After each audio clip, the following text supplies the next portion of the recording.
friends, we are back, and this time we are going to study or have some insight about inherently second order processes. Most of the chemical processes do not exhibit as such the process which is having the dynamic response or which can be modeled as a second order system inherently. Inherently means, of course, if you put them in series they will become second order. You put them in some feedback controller, as we'll be seeing in the next session, again they'll become second order systems. But inherently a system is second order. Those are slightly rare to see in the chemical processes, but we do have elements in the control, which in the measurement also, in the control also, which exhibit inherently second order process. And we know that the final control element is in most of the times is a valve, a pneumatic valve. And this is how a pneumatic valve looks like. This is how, and the interesting part is that this pneumatic system, this pneumatic valve, which operates on the pressure of the air, is exhibiting this uh, system which is having inherently second order dynamics. That's what we are going to study. But before that, we understand what is essentially a pneumatic valve. The entire thing focuses on this part of the valve, and this is called the plug. And we will study in some later sessions the characteristics of the valves, the whole section on valves. Depending upon the shape of this plug, you have the characteristics of the valve. Characteristic means how the flow will change as this valve moves down or up. You can see this is called the seat, and this valve, when it goes down, it actually fits into the seat. It fits into the seat, and at one particular stage, when this valve is totally at the end of this seat, there is no flow at all. There is no flow at all. So what you can see is that the flow is coming from here. It tends to go from up to down in this form, and then it moves out. You may ask that why cannot the flow move like this and go up? You can, but here the problem will be that it's going to push this valve up, push this plug up. I don't want that to be pushed up. So it's better that it's marked. In most of the plugs it's marked that this is the in, and it goes down like this, and it moves out over here.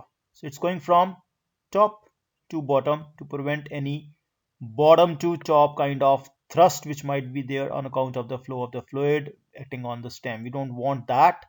This is one reason. So you can just see from the shape, it can even be seen from the shape of the plug from outside from the wall, which is the inlet and which is the outlet.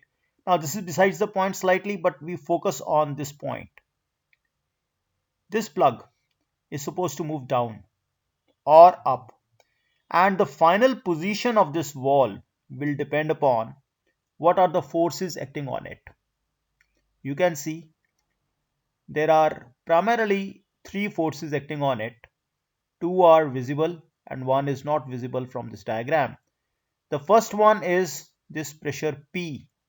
This is the pressure point, and this pressure is exerted. It's a pneumatic pressure, it's the air pressure which is coming from the top and going down to the bottom. And this thing is called diaphragm. It is very nicely labeled also in the diagram. It is called diaphragm, and this diaphragm has area A. So this pressure into A, that becomes the force which moves down. And as it moves down, it compresses the spring. It compresses the spring over here. And there is a restoring force of the spring. This spring is having a constant K, capital K or small k. In this case, we'll take capital K into X. X is the displacement. This is the restoring force. So this moves, it's a restoring, means it's going to move up. And finally, these two things are visible, but which is not visible to us directly is the friction, the force of friction.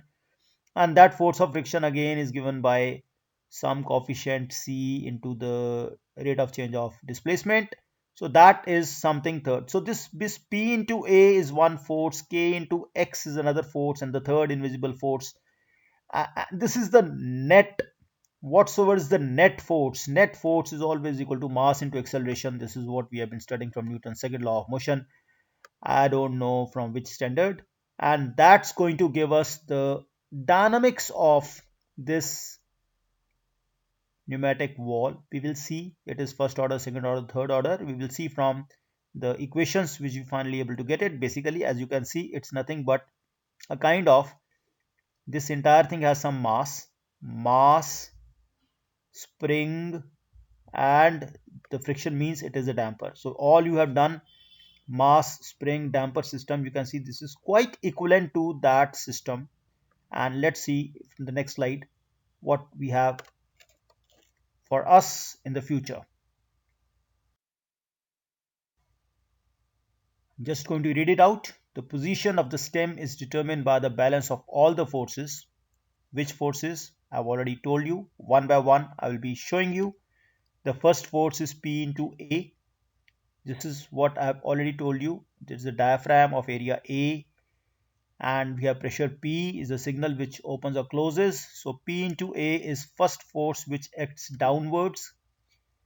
K into X is the restoring force of the spring. I'm supposing that this K is a linear spring constant of the linear spring, and X is the displacement, so it's a restoring force, it's going to move upward. And finally you have C. C is the friction coefficient between the stem and the packing. So C into dx by dt. Dx by dt is, as you can see, the rate of change of displacement. So all these three forces, they give us the sum of all these three. And you can see some are acting upwards, some are acting downwards. P into A is acting downwards, K into X is acting upwards, C into X is also acting upwards. So we have to take care of sign. Let us say if we want the downward forces to be positive and the upward forces to be negative, and accordingly the equation will be formed. So forming this equation, the net force, if you apply Newton's first law, will be, as I said, P into A minus kx minus c into dx by dt. And what do we get? This entire thing, net force is equal to mass into acceleration. So this is mass into acceleration, d2x by dt.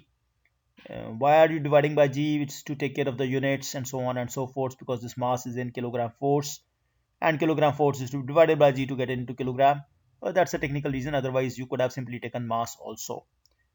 It's just to take care of the units as such. So if you see over here, this is the final equation, and from here we are going to take the Laplace and all that stuff we see with, this is going to be the output and this is going to be the input. P is going to be the input and X is going to be the output. P is the pressure signal and X is the position of the stem signal as it is. So accordingly we will be taking in the next slide, of course you know what to be done, we'll be taking the Laplace transforms.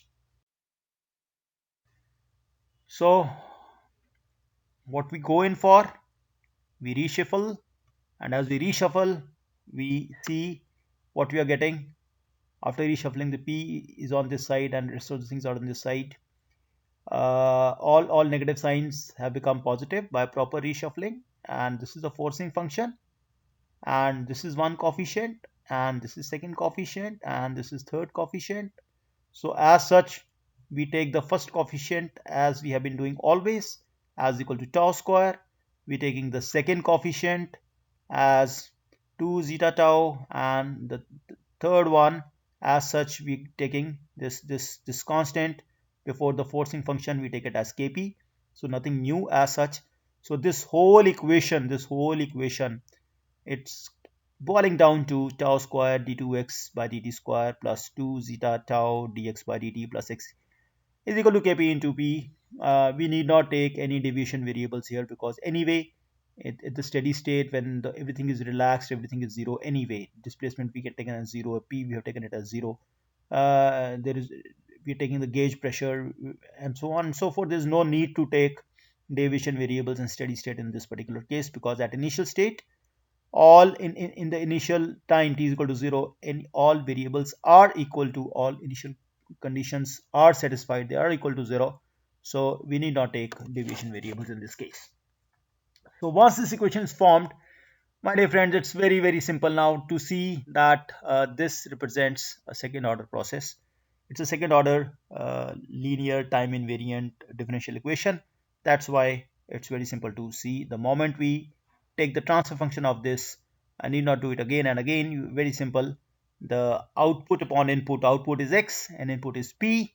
That comes out to be, as you can see, it's a very well defined second order system. These are the inherently second order system. It's not second order on account of two things coming in series. It's not second order on account of some feedback and some integral component going in and so on and so forth. It is inherently, by birth, as you say it, inherently it's a second order system. Now here again, you have one term which is m upon k into g. So what is m? M is the mass. What is k? K is the spring constant. So if this term is very small, if this term is very small, in that case this s square term can be neglected, and most of the cases we do model it. For the sake of simplicity, we do neglect it, and in that case again, once we go in for this approximation or this assumption, we can say this approximation, then again even this inherently second order system will boil down to first order system. So this is one example. We have taken that if we want a very precise results, then we have to model it as a second order system, but even this can be modeled as the first order system. So here it is. If m is very less than k, kg, and so on, as we have already discussed, the dynamics of even pneumatic valve, which is inherently second order process, even that boils down to first order system. So this was one example. Similarly, you can have second, third, fourth, many examples of the elements which are inherently second order, but then they are approximated to either first order, or even in some cases, in case of measurement system, even zeroth order as such, to keep the things short and simple, maybe at the cost of little bit of accuracy. In case you have any queries, you have any doubts, you can contact me through Zoom sessions or WhatsApp or phone, or the case may be, or have physical face to face interaction as required and as permitted. I thank you for being with me once again, and I wish you a safe stay and enjoy learning. Bye bye.